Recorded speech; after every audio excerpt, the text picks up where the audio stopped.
Hello, everyone. About a week ago, someone on my YouTube feed asked me to make a vid on a Dwarven speed deck. Now, he never responded to my request to ask what he specifically meant by Dwarven speed, but I have made a couple of what I think of as Dwarven decks, so I'm going to make this video just detailing kind of dwarves in MeCCG and some strategy ideas around them. Dwarves are one of the races of the character races you can play. And they do have some unique features, such that I think them and hobbits are kind of the two that you can really make a deck based around that sort of planning. So all the dwarves in the game have the warrior skill. Other skills are somewhat rarer. Diplomat is reasonably well represented. Scout is okay. You do not have a lot of dwarven rangers or sages, so especially if you are considering an all dwarven party, you might want to especially pay attention to including Thrain and Oin, who are the only hero rangers. I believe Gullah is the only minion alive in Dwarf Ranger. I don't play minions as often, though, so I'm not as 100% sure on that. A lot of the dwarves are what I call little dwarves, 1 to 3 mind. They tend to have bonus prowess against orcs, subtraction against corruption checks, and influence against factions. They generally have good prowess to mind ratios, especially there are a bunch of 2 mind 4/7 warrior dwarves, which are all decent characters. A couple of them, in contrast, you tend to have the big dwarves, minds of 5 and higher. And one thing that's very important, and we'll come back to this, is a lot of dwarven characters have low to middling direct influence, but bonus against other dwarves. So Thrain here has 2 direct influence, which is not great for a 9 mind character, but another 3 where dwarves and dwarf factions are concerned, and nobody has 5 direct influence without some sort of bonus. So dwarves tend, because of that direct influence pattern, you tend to get a kind of go big or go home when it comes to dwarves, because you include a few of the bigger dwarves, they can carry a lot of the smaller dwarves. You can build a bigger party than you otherwise would be able to, but only where other dwarves are concerned. There are also some resources that specifically impact dwarves and dwarf parties. I kind of collected a bunch here. Number 1 is an unexpected party, which basically, I believe the main reason this card was created was to recreate the canonical party of Bilbo and the 13 dwarves from The Hobbit. It lets you ignore party restrictions, and it lets you include party size restrictions, lets you include dwarves with a mind of 2 or less in the company, not requiring influence. But you can't have too many larger characters, and only more than 2 non-dwarves can be useful if you really want to try it. But I've at least found that it's difficult to get it to work. That you have to play it and then go to somewhere where you can play the dwarves, and it's a little bit clunky for my tastes.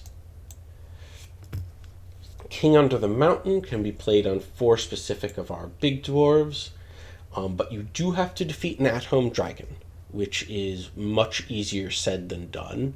Usually when you do it, that's probably breaking someone off as a singleton with Wormsbane to go up and carve up the dragon.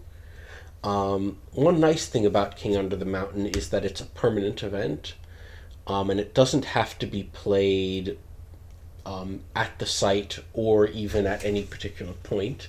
You can slay the dragon, assuming you get that far, wander off, or play a greater item and wander off, and then play King Under the Mountain whenever you happen to draw it.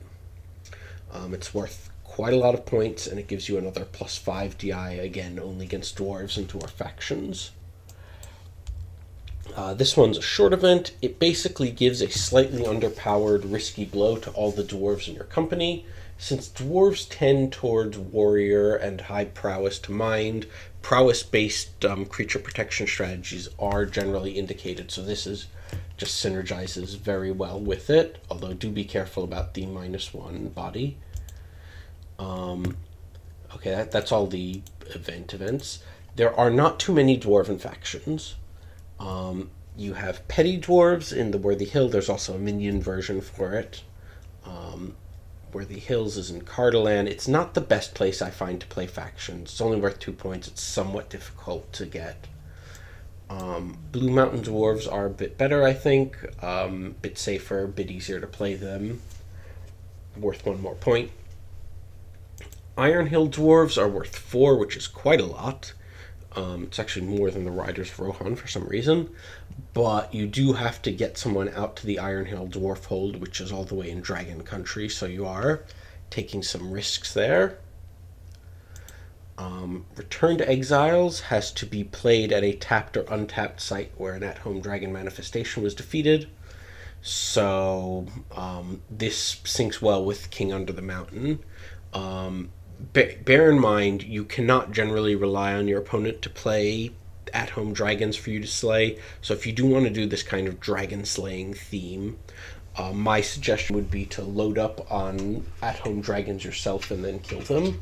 Now remember, you won't get any kill points for killing something that you played yourself, but you still have the theoretical possibility of killing your dragon, playing a greater horde item, greater item, I guess horde or unhorde, play King Under the Mountain, play Returned Exiles at the tapped site for a whopping 13-14 points.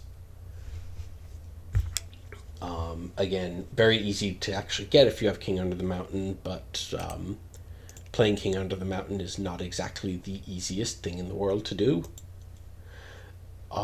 Possibly even more important, though, are the items. Dwarves get a number of items that are generally playable for other characters, but are much better when you have a dwarf bearing or working with dwarves. Number 1 is the Heart of Thorn, the Arkenstone. Extra DI against dwarves and dwarf factions. If you've got a dwarf holding it, it's worth 5 MP and 4 corruption points. And you can tap the Arkenstone itself to untap a dwarf from the company. Bear in mind, it's the target dwarf who makes the corruption check, not the dwarf holding the Arkenstone. Durin's Axe is just an amazing major item if you've got dwarves. +4 prowess. It's basically a greater, if you're holding it with a dwarf, it's basically a greater item that you play at major item sites in terms of the amount of points and effect that it has. If you're doing a dwarf deck, always take Durin's Axe. Necklace of Geryon is sort of, it gives +3 to DI against dwarves or men or dwarf man factions, but you have to brave the Lonely Mountain. This one's playable at Moria. I find this is a bit of a tricky card to use. I generally don't include it, but you can store it in a dwarf hold for 5 MPs, and you can use it to increase your hand size. The ideal is basically that you run to Moria, you play the book, you use it to enhance your hand size until at some point you draw one of the dwarf Blue Mountain Dwarves, Iron Hill Dwarves, or Returned Exiles, if that's your thing, and you go to play the faction, you store the book when you're there. I find it's just a bit too hard to get working, especially since there's such a wide geographic dispersal between the two dwarf holds. And there's actually 7 dwarven rings. They're all slightly different, but they have certain things in common. They're all worth 6 MPs and 5 corruption points if held by a dwarf. Give you 7 direct influence, and that's against anyone, not just dwarves. And +4 prowess and +1 body. Now you do have to get a dwarven ring, which can be trickier, but I will go further into that. Last but not least, are, well, kind of related. There's Vein of Arda and Mithril, which are Underdeep's playing items.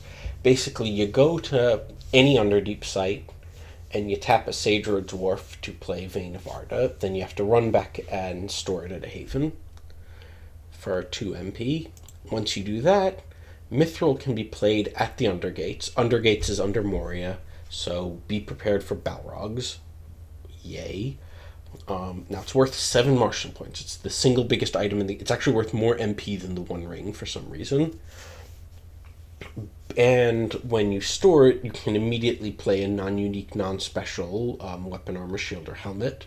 So it's actually worth even more points than that. But corrupting, and it forces every dwarf in play to make a corruption check at -3. So I've always been a bit too chicken to use it in a dwarf heavy deck. As you can see, a lot of these dwarven items are powerful, but they're also very corrupting, and you will have to keep an eye out for corruption because dwarves tend to have the high DI against other dwarves. I tend to include a lot of fellowships in my dwarven parties or dwarven based decks because you should have enough mass to play the fellowships, and that'll give you protection against corruption and helps against creatures. So this was a deck I built a long time ago for a particular tournament. It was based in part on the restrictions for the challenge decks, and if you've ever I pretty much always use this to play against a challenge deck if someone's using one, usually especially like newer players. So it has the same restrictions in that it doesn't have any. It only has 3 rare cards, and I don't use anything that kind of sideboard pulls. And I severely restrict the size of the sideboard. So, what the deck basically, the planned starting party is Thrain, Balin, Oin, and Biffer or Boffer, and I usually split off Eareth or Halbarad into a separate party to hang around the Haven and play Marvels told as needed.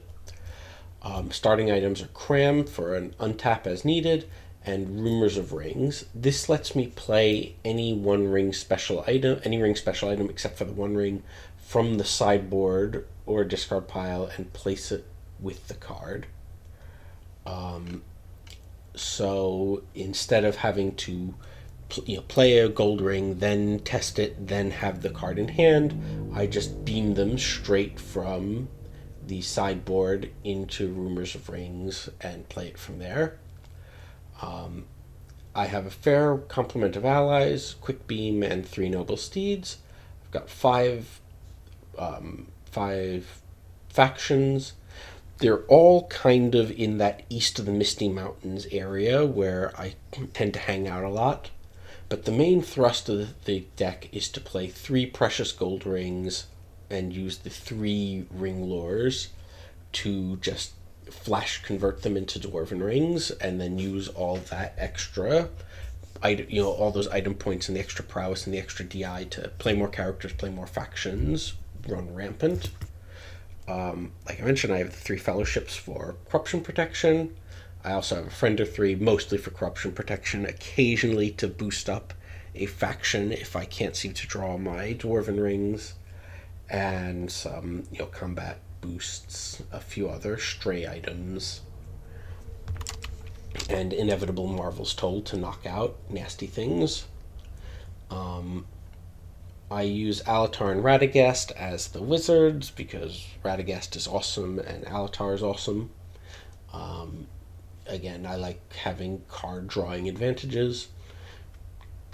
Hazard-wise, I use these 4 creatures, 3 instances of each, because I just generally find them relatively playable, good good balance between strength and playability, and I don't want to make a hazard environment heavy deck, and I don't have the space for a resource environment deck, so they kind of work well straddling the distance.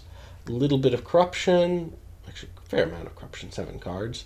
some foolish words to slow down enemy factions, an unexpected outpost to help pull some hazards. I actually more often pull things out of the discard pile, to be honest, but some rivers, some twilights for environment control, and a few sideboardy stuff. Um, and yeah, that's I found it pretty successful. I mean, it's not as strong as a fully constructed deck, but it's still quite good. I have a good record with this deck, and it's not the fastest of decks, but it does tend to score massive amounts of points if it gets going. Biggest worry of when I play it is against a corruption heavy enemy hazard deck.